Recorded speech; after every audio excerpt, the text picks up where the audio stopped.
Welcome to Building My Legacy podcast. This podcast is designed for leaders and entrepreneurs who want to leave a legacy and will provide strategies that focus upon key elements for legacy creation, determining your desired impact and its benefit, increasing your legacy's reach by engaging key stakeholders, planning, prioritizing, and executing.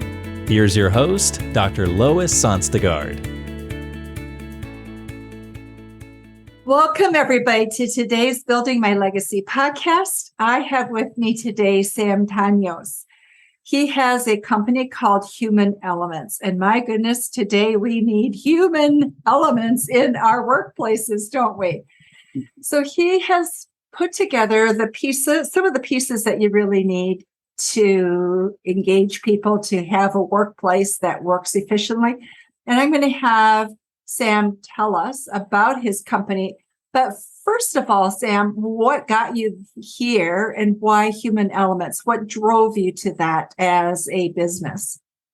Sure, that's a great question. So very early on in my career, I took on roles that as I was trying to figure out who and what I was, knowing that I was an entrepreneur, but really trying to figure out what that would translate into. I was in management consulting for a little bit, and I'd taken on a lot of other HR roles that are, traditionally HR roles, but not as a traditional HR practitioner. And it was while I was with a management consulting firm, and one of the clients that we had was one of the big four consulting firms, and it was interesting to me how they viewed their talent. And what they called them, especially the ones that, because we dealt with the ones that they were transitioning out of their organization, and they referred to them as alumni, not ex-employees. And I thought that was really fascinating. So I really kind of dug deeper into what was going on there and discovered really that the efforts that they take to recruit, to onboard, to manage the career of an employee and help them do that, and then help them transition out of the organization. And at the time, this was back in the very early 2000s, that they drove somewhere in the neighborhood of about $500 to $750 million just from alumni referrals, as they call them. Oh, interesting. But what a fascinating concept that you can drive revenue from even your former employees, or in this case, your alumni. And so I started to really kind of look backwards at it and see, well, what other ROI can you generate out of even existing employees? And really, the numbers are pretty staggering. How important employees are. And there was a little axiom that I had come across that really talked about organizational effectiveness, and that an organization's overall health and success was directly driven by their customers' experience. But the number one driver of their customers' experience was the employee engagement. So the higher the employee engagement, the higher the customer satisfaction and experience, the more revenue that the organization generated. So it's common sense, but it's amazing how many organizations actually don't do that. And so I thought, well, there are a ton of small businesses that can't wrap their arms around this, don't understand what this is all about, because they're just trying to stay in business, trying to make a profit, trying to make their way. And if we can help them understand how to do that, then it makes that task for them significantly easier. So Human Elements was born out of all of that. And so we created an organization to help exclusively small and mid-sized businesses to be able to make those changes within their organization. So we have a lot of things going on in companies right now. Mm-hmm. We have discussions about the great recalibration, the great resignation, the quiet resignation, the words, the languaging about what's happening in the workplace goes on and on. So do you deal with those kinds of issues? Is that part of what drives people to come to you? Or or what is it that makes people come and seek out help from a person like you? Yeah, so that's another interesting question because I have a little theory on that, and I came up with an evolution of HR within a small business. And generally, the way that it starts is somebody starts off to build a business. They usually are on their own, or they have a partner or two. And the second they hire their first employee, they need to payroll that employee, so they hire a payroll company. And then, as they add on more and more employees, the person that enters payroll becomes the de facto HR person, or even worse, if if it's one of the owners and it's an ownership team, they do it by committee, which is a death sentence essentially, because now you're really creating a situation where you're not addressing what the needs of your number one asset, your employees, because you don't have the expertise internally. Right. You don't consider it to be a priority, and you really don't know what you're doing, or you give it to somebody that doesn't know what they're doing and they have to figure it out on their own. So that is going to be an issue for a lot of organizations that are smaller, that need to have some sort of foundation that they just don't have. So uh, as the organization continues to evolve, there's a lot of problems that start to build and build and build, and then they finally reach a point where they've got this great resignation. They've got the inability to be able to add new employees, or they can't get employees to stay, or they've got all kinds of angst within the organization, and that's when they usually come to us. And it's usually sort of too late to solve a lot of the existing issues with current employees, unless they're really committed to doing it. So when they get to me, they're still trying to look for that quick fix. What we try to do is help them see the big picture. There are some quick fixes, but it's not a solution. It's not a long-term solution. And I think what's happening right now is a lot of organizations are starting to reevaluate what employees mean to them and how they need to deal with them. And we're teaching clients right now to look at not only their external brand to their to their customers, but they need to look for an internal brand to their employees. And this is this is something that larger organizations already have adopted, but a lot of smaller organizations are ignoring this kind of thing because they think, well, we're too small. The reality is that you're not too small, because people that come to work for you are buying what you are selling. They're buying your values. They're buying your mission. They're buying your vision. They're buying what you are trying to accomplish within your organization, within your community. They want to be a part of that, especially this workforce now, where we've gone through such a tumultuous period of time, probably the worst that we have experienced since 9/11 within this country. And for many, especially younger generations, it's the first time that they've ever really experienced anything like this before.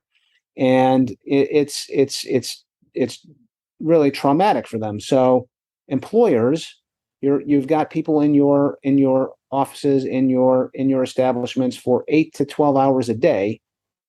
That's their world, and they want their world to fit and be comfortable for them, and that they want purpose out of their life now that we've gone through so much. People want purpose, and employers used to think, well, that's not my problem.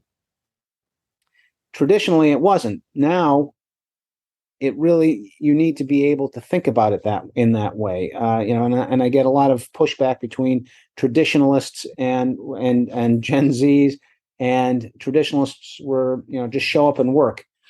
Unfortunately, we don't have that ethic anymore. We have a very different culture now, and people want, now people's personal lives and work lives are intermeshed. There's no separation from them. So they want to be able to carry that on into their workplace. So the quicker that employers are able to adopt those kinds of ideals and address those, the faster that they'll be able to really get the reputation of being a place that people will want to work. So you look at Gallup's research, engagement levels have gone down this year compared to last year by 1%. Wasn't great before. I think we were 33% before. We're now down to 32%. The scary thing is we're one of the best countries in the world. Europe is down to 14%, for example, in terms of engagement. So we talk a lot about people.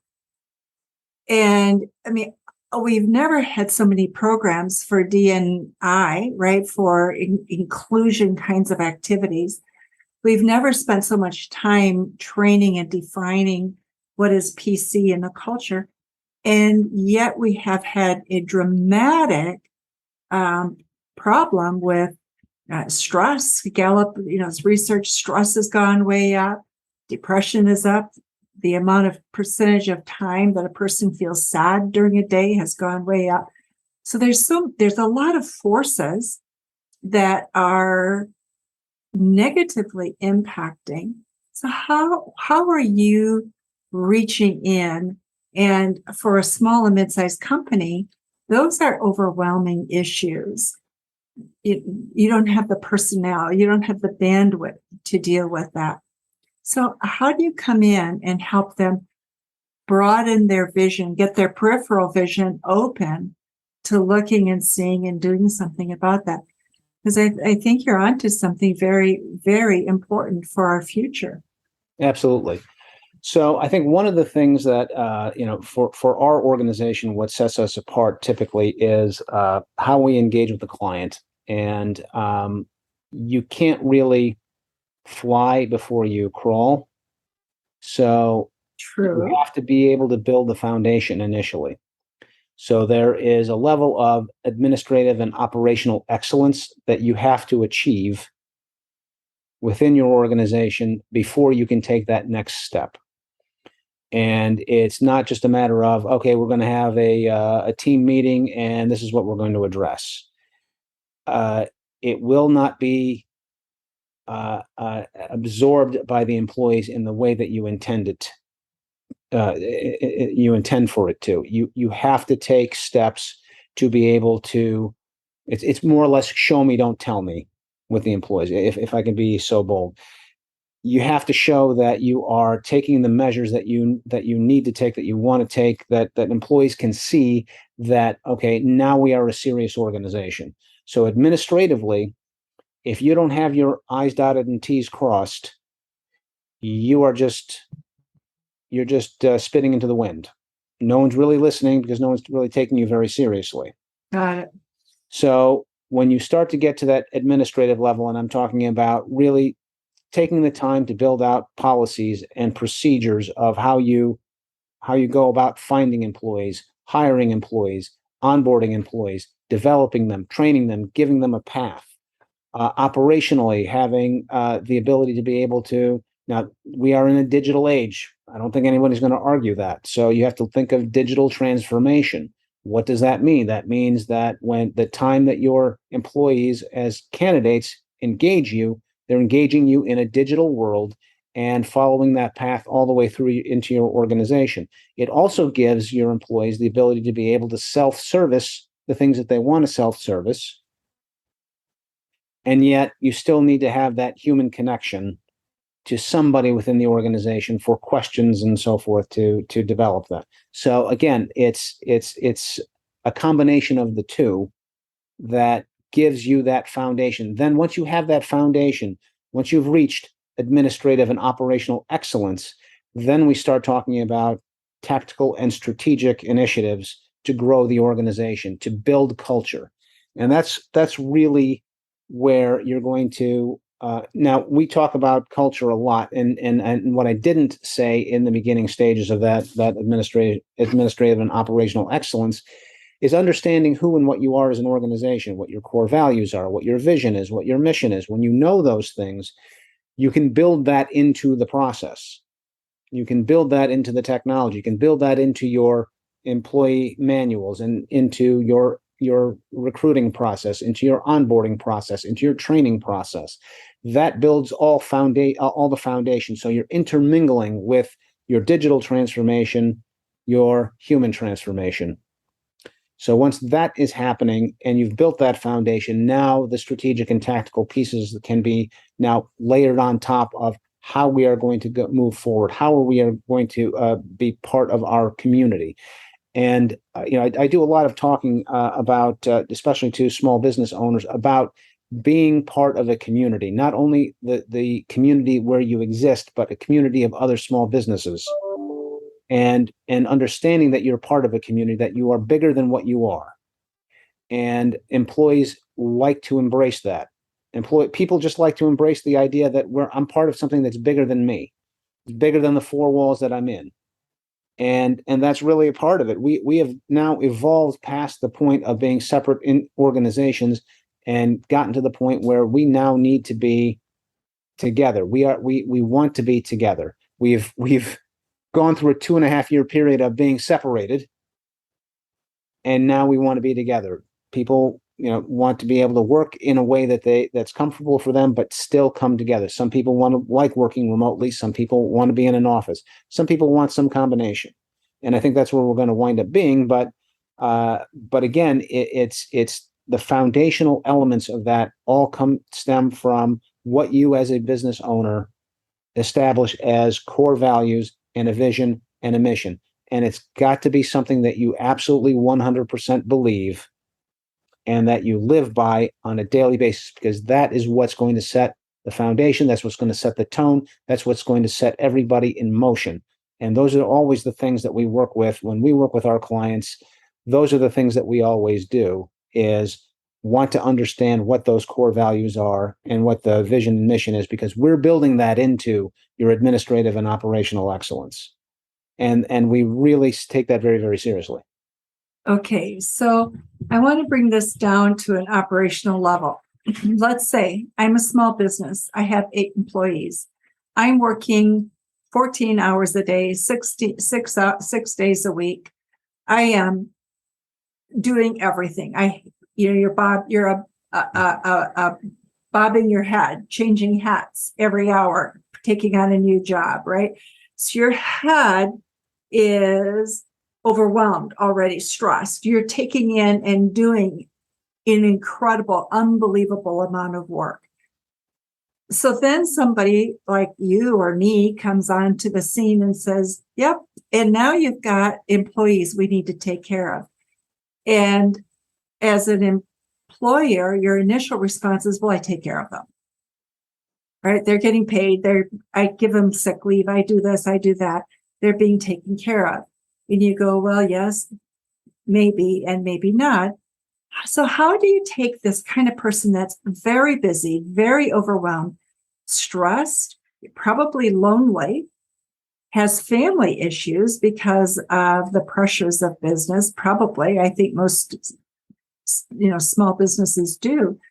How do you get them to move from that space to sitting down and saying, yeah, I got to do this? Do you come in and do it for them until they can get enough wings to move? Or what's that process for you so people really can buy in?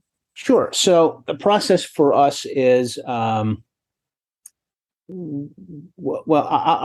model is really 2 components. And I mentioned the digital transformation piece of that. The other part of that is in a fractional CPO or a chief people officer. Highfalutin title, I know, but for small businesses, a lot of them are very comfortable with fractional CFOs, fractional bookkeepers, fractional employees. Same concept. Got it. But you're bringing on board on a fractional basis a professional people specialist whose only role is to ensure that you are compliant, that you have a solid foundation, and that you are moving the organization forward. And it doesn't mean that you're going to have somebody that's going to come in and say, you're doing this wrong, you're doing this wrong, you're doing this wrong, and being the HR police in your organization. That's not the case. The case is that there are things that you have to do in order to comply. That's just the rules. We don't make them up. We're going to get you as close to it as possible. But in any sort of compliance situation, I'm kind of letting a little bit of industry cat out of the bag here. You can only do what you can do, and there has to be a level of comfort with some sort of risk. Whether it's no risk, I don't want any risk. Okay, then we can do that. But if you are okay with a little bit of risk, then all right, you just have to be prepared for it. You have to understand what that looks like. And you, as a business owner who are probably not well versed in HR, are not capable of being able to decide what those risks look like, and what you're able to really evaluate. You can't evaluate it. You just don't have the expertise to do that. Right. And you're not proactive enough to be able to monitor that. So we take care of the monitoring. We are proactive. The being reactive, it causes all kinds of grief for you, and you don't want that kind of stress in your life. You're right. And I think for many small businesses, you really don't think about HR until you have that first problem. And then you go, oh, what do I do? Where do I go for help? And you generally don't have help in your back pocket. So you're now working with an entity you don't know how they're going to address things, and you're flying by the seat of your pants, hoping you won't lose too much. Correct. So I love what you're doing from that perspective, because it's like giving small business a flotation device, something that they can hang on to until they get their swimming legs, so to speak. And so the real issue gets to be for small, mid-sized business is how is getting them to understand the importance of that, and then being proactive, doing something about it, getting something in place before you need it. It's almost like getting your will in place before you're dead, and somebody has to deal with it for you. Absolutely. Very good analogy, but yes, absolutely.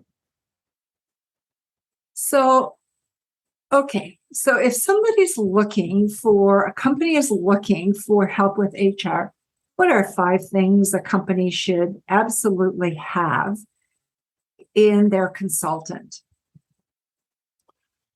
They need to have somebody that is from the industry. HR is one of those things, very much like accounting. You need to have somebody that you don't want an accountant that has never only has dabbled in it or something of that nature. You need to have somebody that actually knows what they're doing. You probably are going to need to have that individual be comfortable with doing a lot of the administrative work as well, and look at doing day-to-day operational items as also. So those are going to be some key things. I think that's 3 things. Somebody that is familiar with the rules and regulations for your state, or knows how to access that information very quickly. Somebody that's well networked, and somebody that understands the technology landscape as well. Good. So Sam, you're in Chicago. Mm-hmm. And do you work outside of Illinois? What's your reach? We work in all 50 states. Okay, perfect. So for anybody in our audience that's listening, what a great resource you are for them. And doesn't matter. They can just reach out to you. Absolutely. What have we left out, Sam, that is really important for people to think about, to know that we haven't talked about? I think the important thing for people to understand is that it's not too late to invest in your employees, and that the ROI is really really tremendous. And I think a lot of people are getting that, but you have to look at what your business is trying to accomplish. And one of the things that we like to talk to our clients about is, what is it that you want to get out of your business? You want a successful business. You want to be able to go on vacations. Do you want to be able to grow your business to the next level? Do you want to, what does that look like?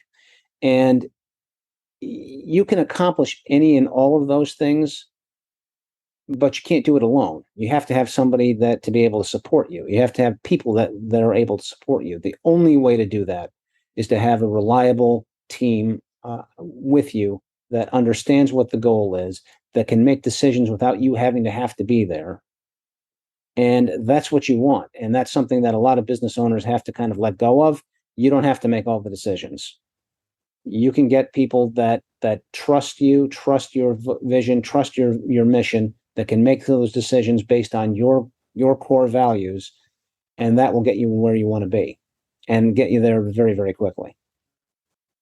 So there's a comfort level, and we're not in a culture, Sam, and I may be wrong in this, but our culture is not a trusting culture. And I think we're trust, if you look, just going back to that Gallup research, trust is going down, down, down by the moment almost. Yes, absolutely. Absolutely. And so how are you building that? How do you go in as an outsider and start to develop that trust relationship? So somebody goes, yep, I can leave my business and go on vacation and trust that you won't do anything really against my wishes. So when we start developing the culture within the organization, again, it's enormously important for us to work with vision, mission, values. And when we're hiring according to those values and the mission and vision, we're establishing that culture. And over time, again, we're not suggesting to the employer, let go of everything immediately once we're here. Your employees have to trust you as much as you entrust you want to trust them. So it's really a two-way street. So when we're establishing the administrative operational excellence, employees know that, okay, I'm going to be treated fairly. I'm going to be given the tools that I need to be successful. I know somebody's looking out for me.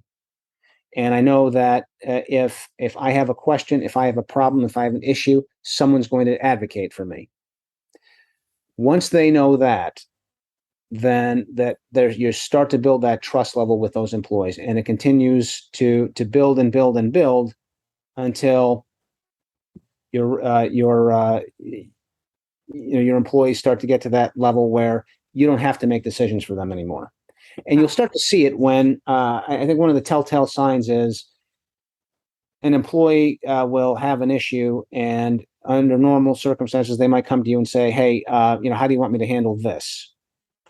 Instead, they'll come to you at some point and say, hey, I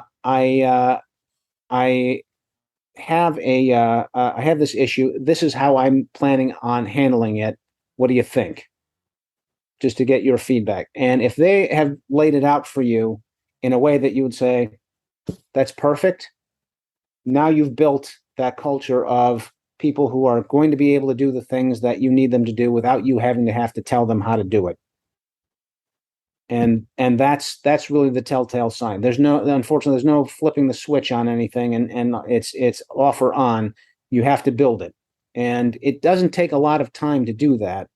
We're not talking about years and years, but you've got to be able to have the foundation to be able to do it to begin with.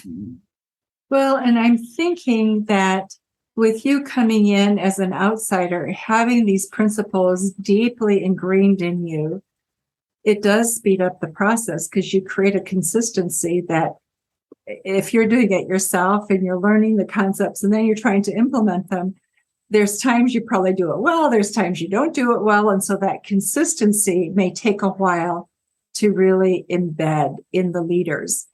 And with you coming in and helping, I think you probably do speed up the process quite a bit. We do. It's laying the foundation. Again, we're there to help organizations lay that foundation, create that environment, and allow you, the business owner, to be able to run an organization, effectively. And we're not there to change the way that you do business. We're there to enhance your ability to be able to do it. We're there to give you the time back to be able to do it, and give you the mind space to be able to figure it out. Got it. What else have we missed that we should be talking about? Gosh, I've always been a small business advocate, and one of the things that I always, and I mentioned it briefly as well, is I'd like to talk about small businesses being advocates for each other and giving grace to each other, because we are all, as small business owners, trying to grow our businesses, and sometimes we make mistakes, and we need to give a little bit of offer a little grace to those folks that do that. I think that employers also need to give a little grace to the employees as well, and hopefully that their customers will also follow suit. That again, we're giving each other grace, because we are just people. We are doing our best, and we are all going through some very, very difficult times. And we've got a lot of demands on each other, but we also need to understand that, we are all just people, and we're all just trying to do our best. And I like that idea of you be a part of a community, because you can't do it alone, and then appreciate what each other is contributing and doing, because it may not be your way. But take a look at what the positives are and appreciate that. For sure. Yeah. Absolutely. So, on that note, Sam, we're going to bring this to a close, sadly. It's been delightful having you on this podcast, and we will have information about Sam in the show notes. So those of you who are small businesses, medium-sized businesses, and you are dealing with HR issues, please feel free to contact Sam. HR can be a very difficult place to be if you're in trouble. And so use somebody like a Sam proactively, wisely, and prevent those heartaches that can be there if you don't work proactively. So Sam, thank you so much for being with us on Building My Legacy podcast today. Thank you for having me. Appreciate it. You are welcome. And for those of you who are listening to Building My Legacy podcast today, thank you for being with us. And remember to visit our website at www.buildtomorrowwith2.com, and also our latest website, startwithcollaboration.com. So thank you very much for being with us.